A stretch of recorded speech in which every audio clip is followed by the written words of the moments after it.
नमस्कार दोस्तों। तो आज हम पढ़ेंगे सिविल प्रक्रिया संहिता की धारा 46 आज्ञा पत्र प्रिसेप्ट्स।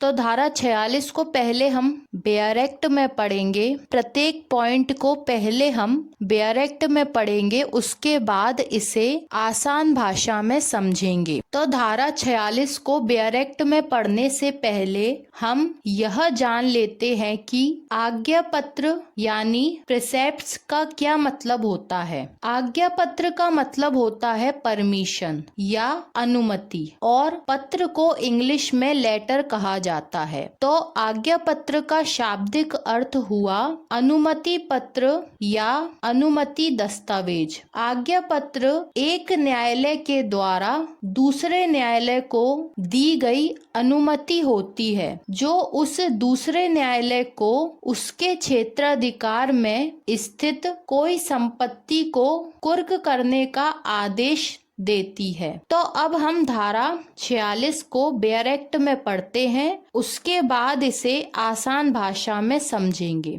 धारा 46 उपधारा 1, जब कभी डिक्री पारित करने वाला न्यायालय डिक्रीदार के आवेदन पर ठीक समझे, तब वह किसी ऐसे अन्य न्यायालय को जो उस डिक्री के निष्पादन के लिए सक्षम है, यह आज्ञा पत्र निकाल सकेगा कि वह निर्णित ऋणी की उसी आज्ञा पत्र में विनिर्दिष्ट कोई भी संपत्ति कुर्क कर ले। तो धारा 46 को अब हम आसान भाषा में समझते हैं। धारा 46 उपधारा 1, जब कभी भी डिक्री पारित करने वाले न्यायालय में डिक्रीदार के द्वारा आवेदन किया जाता है और यदि डिक्री पारित करने वाले न्यायालय को वह आवेदन ठीक लगता है, तो तब वह यानी डिक्री पारित करने वाला न्यायालय किसी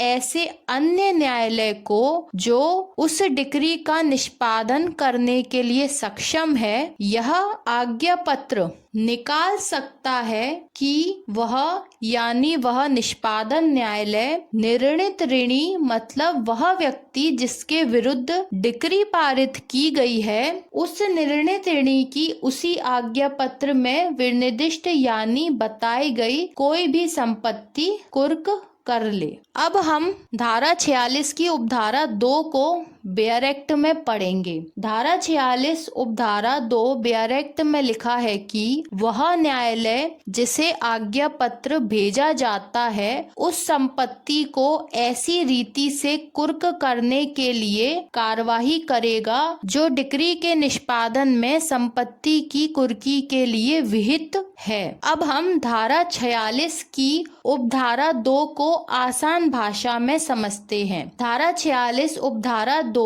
वह न्यायालय यानी वह निष्पादन न्यायालय जिसे डिक्री पारित करने वाले न्यायालय के द्वारा आज्ञा पत्र भेजा जाता है, उस डिक्री को यानी उस आज्ञा पत्र में बताई गई संपत्ति को ऐसी रीति ऐसी विधि से कुर्क करने के लिए कार्यवाही करेगा जो उस निष्पादन न्यायालय को उस समय जब वह डिक्री के निष्पादन का कार्य करता है, उस समय जो रीति विहित की जाती है, बताई जाती है, वह रीति आज्ञा पत्र में संपत्ति की कुर्की के लिए भी अपनाई जाएगी। अब आता है धारा 46 का परंतु, जिसे हम पहले बेयर एक्ट में पढ़ेंगे, उसके बाद इसे आसान भाषा में समझने का प्रयास करेंगे। धारा 46 का परंतु बेयर एक्ट में लिखा है कि परंतु जब तक की कुर्की की अवधि डिक्री पारित करने वाले न्यायालय के आदेश द्वारा बढ़ा न दी गई हो या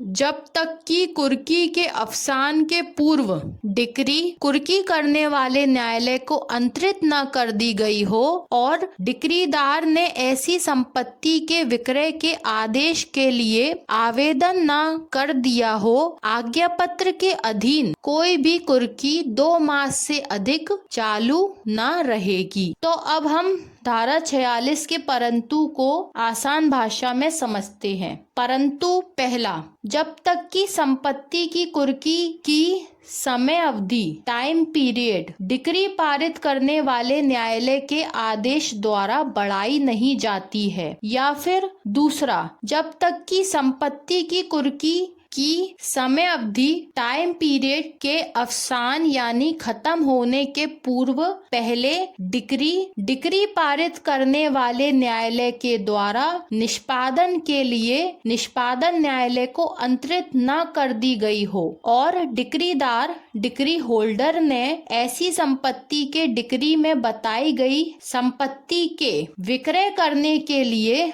आदेश देने के लिए न्यायालय में आवेदन न कर दिया हो, तब तक यह माना जाता है कि आज्ञा पत्र के अधीन की गई कोई भी संपत्ति की कुर्की ज्यादा से ज्यादा 2 माह यानी 2 महीने तक चालू रहेगी और 2 महीने से अधिक चालू नहीं रहेगी। मतलब केवल 2 महीने तक ही चालू रहेगी, उसके बाद चालू नहीं रहेगी। यदि 2 महीने से ज्यादा चालू रखना है तो ऊपर दी गई दोनों बातों को या फिर किसी एक बात को पूरा करना होगा। तो यह थी सिविल प्रक्रिया संहिता की धारा 46। तो अब हम कुछ क्वेश्चंस की सहायता से धारा 46 को समझेंगे। जैसे पहला, आज्ञा पत्र क्या होता है? तो हमें यह पता होना चाहिए कि आज्ञा पत्र क्या होता है। तो आज्ञा पत्र एक ऐसा आदेश या निर्देश होता है जो एक न्यायालय के द्वारा दूसरे न्यायालय को दिया जाता है। और ऐसा आदेश या निर्देश क्यों दिया जाता है? ताकि वह दूसरा न्यायालय उसकी अधिकार सीमा में आने वाले कुछ कार्य कर सके। दूसरा, आज्ञा पत्र किसके द्वारा जारी किया जाता है? आज्ञा पत्र किसी मामले की डिक्री को पारित करने वाले न्यायालय के द्वारा जारी किया जाता है। तीसरा क्वेश्चन, आज्ञा पत्र कब निकाला जाता है? तो जब कभी भी डिक्री पारित करने वाले न्यायालय में डिक्रीदार मतलब वह व्यक्ति जिसके हक में डिक्री पारित की गई है उसके द्वारा आवेदन लगाया जाता है, तब यदि डिक्री पारित करने वाले न्यायालय को ठीक लगता है तो वह आज्ञा पत्र निकाल सकेगा। चौथा क्वेश्चन, आज्ञा पत्र किसे जारी किया जाता है? आज्ञा पत्र डिक्री पारित करने वाले न्यायालय के द्वारा डिक्रीदार के आवेदन पर किसी ऐसे अन्य न्यायालय को जो उस डिक्री का निष्पादन करने के लिए सक्षम है उसको आदेश देते हुए आज्ञा पत्र निकाला जा सकेगा। पांचवा, आज्ञा पत्र क्यों जारी किया जाता है? तो पांचवा क्वेश्चन हमको यह बताता है कि आज्ञा पत्र क्यों जारी किया जाता है। आज्ञा पत्र इसीलिए जारी किया जाता है ताकि डिक्री का निष्पादन करने वाला न्यायालय निर्णित ऋणी मतलब वह व्यक्ति जिसके खिलाफ डिक्री पारित की गई है उस निर्णित ऋणी की आज्ञा पत्र में विनिर्दिष्ट की गई बताई गई कोई भी संपत्ति कुर्क कर ले जो उस निष्पादन न्यायालय की अधिकार सीमा के अंतर्गत आती है। तो आज्ञा पत्र इसीलिए जारी किया जाता है ताकि निष्पादन न्यायालय ऐसी संपत्ति को कुर्क कर ले। इसके बाद आता है छठवा क्वेश्चन। अब क्वेश्चन यह आता है कि आज्ञा पत्र के द्वारा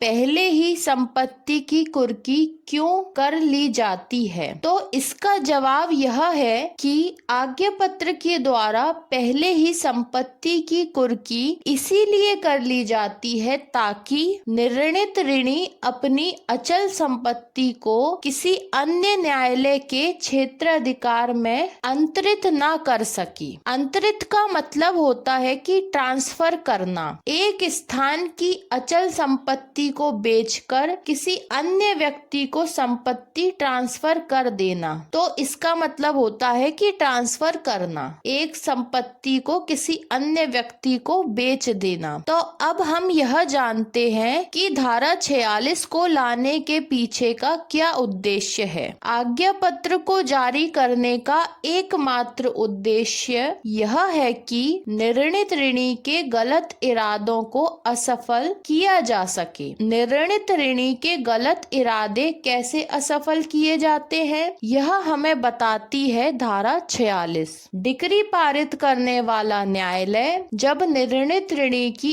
अचल संपत्ति पर यदि अपना क्षेत्राधिकार नहीं रखता है, तब उस डिक्री का डिक्रीधारी ऐसी डिक्री को निष्पादन किए जाने के लिए किसी अन्य न्यायालय में, जिसे निष्पादन न्यायालय कहा जाता है, जिसके क्षेत्राधिकार में ऐसी अचल संपत्ति स्थित है, ऐसी डिक्री को अंतरित करने के लिए डिक्री पारित करने वाले न्यायालय के यहाँ आवेदन करता है। डिक्री के अंतरण का आवेदन करने के बाद उस डिक्री का अंतरण होने में कुछ समय लगता है। तो ऐसे समय का फायदा निर्णित ऋणी उठाता है और वह निर्णित ऋणी इसी बीच निष्पादन न्यायालय के क्षेत्राधिकार में स्थित संपत्ति को किसी अन्य क्षेत्र में अंतरित कर देता है और संपत्ति के अंतरण का रिजल्ट यह होता है कि जब ऐसी डिक्री का अंतरण हो जाता है, मतलब जब डिक्री पारित करने वाले न्यायालय से डिक्री निष्पादन न्यायालय को भेजी जाती है, तो ऐसी डिक्री का निष्पादन नहीं हो पाता है। निष्पादन न्यायालय ऐसी अचल संपत्ति के अभाव में उस डिक्री का निष्पादन नहीं कर सकता है और ऐसी डिक्री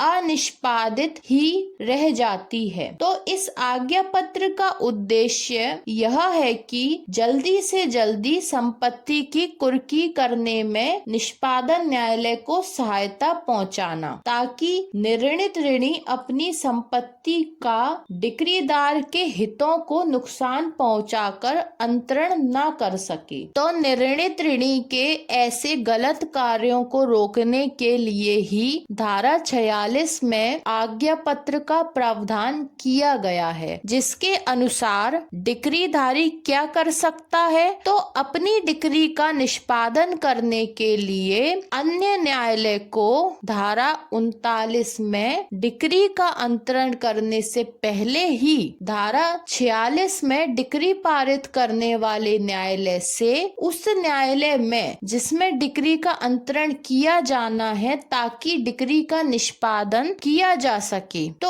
उस निष्पादन न्यायालय में जिसके क्षेत्राधिकार में निर्णित ऋणी की ऐसी संपत्ति स्थित है, तो निष्पादन न्यायालय को ऐसी संपत्ति को कुर्क करने का आज्ञा पत्र जारी करने का आवेदन डिक्री पारित करने वाले न्यायालय के यहाँ डिक्रीधारी कर सकता है और इस आवेदन को दाखिल करने के बाद डिक्री पारित करने वाले न्यायालय के द्वारा जो आदेश दिया जाता है वही आज्ञा पत्र कहलाता है। तो यह थी सिविल प्रक्रिया संहिता की धारा 46, जो हमें आज्ञा पत्र के बारे में सभी प्रावधान बताती है। तो अब मिलते हैं अगले लेक्चर में। धन्यवाद।